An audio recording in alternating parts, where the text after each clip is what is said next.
I find that the majority of people invested in XRP and utility-driven assets tend to be a bit older.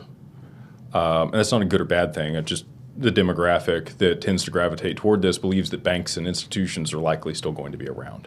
Whereas, if you're a bit younger, you're a bit more libertarian and you're going to be more on the decentralized finance and wipe out the banks and all this is going to go away. And so just from the topics of conversation that I was having, it tend to be a lot of people invested in, XRP, XLM, XDC, HBAR, things that augment and actually benefit institutions' ability to transact versus competing against them, which is the narrative for Ethereum and Bitcoin, right, or Solana also.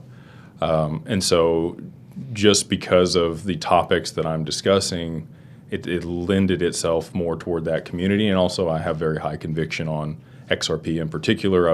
It's the only thing that I've invested in for the past 3 years. I sat down and had dinner with some of our partners last year and explained to them how we were mitigating risk and structuring our hedge fund and all the strategies that we were going to put together.